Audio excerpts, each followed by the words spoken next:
AI companies thought that artists would just adapt to the situation, even though there really isn't a way to adapt. But instead, what they're doing is that they are organizing, rebelling, and creating an entire movement built on rejecting slop. Let's get into it, boys. Shoutouts to The Guardian for the article. Artists are making anti-slop to rebel against AI.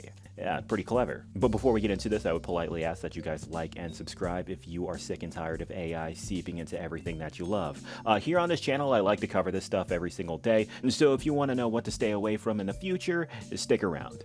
But yes, this article. In response to AI's hyperrealism, artists and creatives are gravitating towards the homespun and intentionally imperfect. And according to the screenshot right here, this is behind the scenes of Stupid Buddy Studios' stop-motion animation ad for the Green Bay Packers.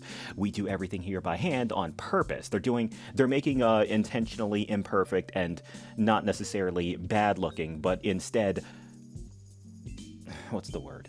The best way to describe it would have to be like messy in a good way. And that's actually a really freaking clever idea, because even if AI could copy that, it would just look even more noticeable. Because when AI tries to mimic something, it always ends up looking plasticky and fake. So if AI tried to copy this, then it would look even worse by default, and you could easily tell it apart. It's pretty freaking genius if you ask me. But I'm ADDing. Let me read this article. Earlier this year, a group of filmmakers, commercial directors, and AI industry influencers gathered in New York City for the Runway AI Summit, a day-long hype fest trumping up the potential of this new technology. Keep that shit out of my goddamn home. During one talk, Rob Rubel, co-founder and managing partner at San Francisco ad firm Silverside, talked up his work on the Coca-Cola company's AI-generated 2025 holiday caravan ad. What's incredible about AI, Rubel said, is that you can go from script to production in just 2 weeks. But that's not a good thing, you realize. That is not a good thing that you can get from script to production in just 2 weeks.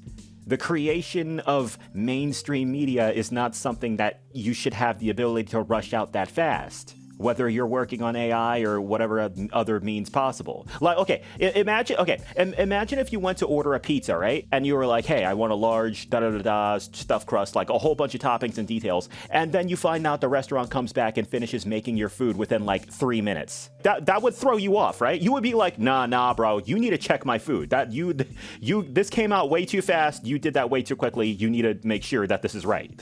Like, that's what I'm saying. Like, that is not a good thing that you're getting shit out this quickly. That doesn't mean you're efficient, that means you lack quality control. But yeah, I digress. What Rubel failed to mention was that the ad, with its computerized polar bears and fake-looking trundling delivery trucks, was widely despised by, well, pretty much anyone who saw it. Indeed, the public distaste for the campaign became its own news story, spawning headlines like, "People really don't like Coke's AI holiday commercial," and "Coca-Cola's new AI holiday ad is a sloppy eyesore." It may indeed have quickly been conceived, and it looked like it. Reach for comment about the backlash, Rubel admits, the conversation around the ad became almost as important as the ad itself, because it surfaced questions the entire creative industry is wrestling with right now, which is massive cope, but I'm not even going to get into that. I'm sure you guys have all seen that one Coca-Cola holiday ad, right? Because it's absolutely awful. I saw it like last year. Plenty of artists and creative types have been sounding the AI alarm lately. Thousands have signed open letters opposing infringement on their creative work and copyrights. Major pop singers are announcing concerts with hand-scrawled notes posted on social media. Some have filed lawsuits against AI companies training off their work. Now that the spirit of rejection seems to be coalescing into its own design aesthetic, a move towards the conspicuously handmade, the janky, even the primitive. Some call it anti-slop.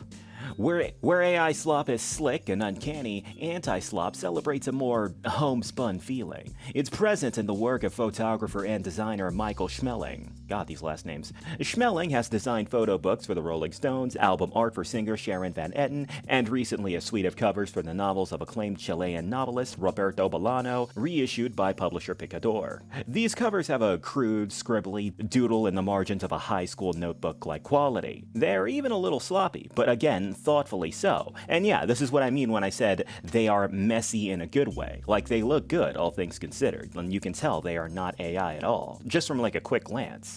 Another creative endeavor being celebrated for its anti-slop credentials is Stupid Buddy Studios' Green Bay Packers video. The spot featured the team's marquee stars, Jordan Love, Tucker Kraft, Micah Parsons, rendered as 1980s-style action figures battling anthropomorphic cheese curds in an old-school strip mall arcade. Conceived and produced by the Emmy-winning team behind the long-running animated comedy show Robot Chicken. Holy shit, they worked on this? I'm sorry. The video was painstakingly stop-motion animated like an old Gumby cartoon. Holy crap.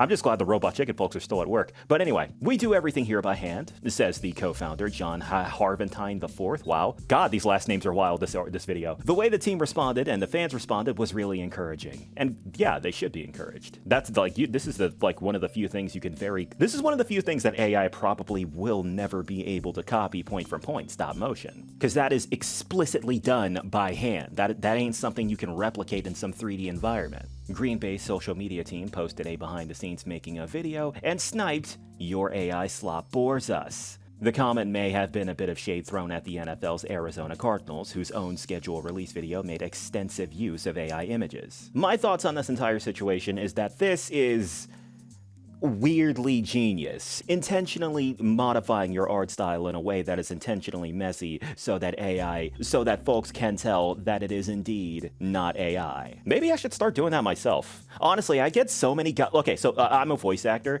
but I sound really professional and like polished and all that, but I get so many goddamn comments on these videos like of people accusing me of being an AI voice, right? It is so fucking annoying. So I think I'm gonna start doing that myself somehow. I need to find a way to just start talking like a normal person, but I've trained myself. Boys, you gotta understand, I trained myself to talk like this for like 5-6 years straight back when I was in New York City. And by the time I finally got to make use of it, now it's completely obsolete because I sound like a shitty AI voice. It's fucking unbelievable, man. Ugh. I'm making this all about myself. I'm sorry, but the situation as a whole is that this is a genius idea. This is just like really good for culture in general, like creative culture as a whole. Because now human creativity isn't going to get like, buried under freaking AI slop, and people won't have to constantly glare at something to find out whether or not corporate generated sludge is there or not. Yeah, this is a positive note is what I'm trying to get at, okay? No one's giving up. No one's just saying, fuck it, AI's taking over and there's nothing we can do about it. Pandora's box can't be shut. Fuck that crap. People are fighting back and they're not gonna stop. They're never gonna stop. Why would they? These are crafts that we all spent half our freaking lifespans striving to improve on. Why would we just give up? This is a genius idea, and I think that everyone should at least try it out if they are afraid of people accusing them of being AI-generated work. But yeah, man, those are my thoughts. What are y'all's? Whatever it is, be sure to let me know in the comment section. That's gonna wrap this video up, boys. This is Jack Talks Back, signing out. You guys have a good one.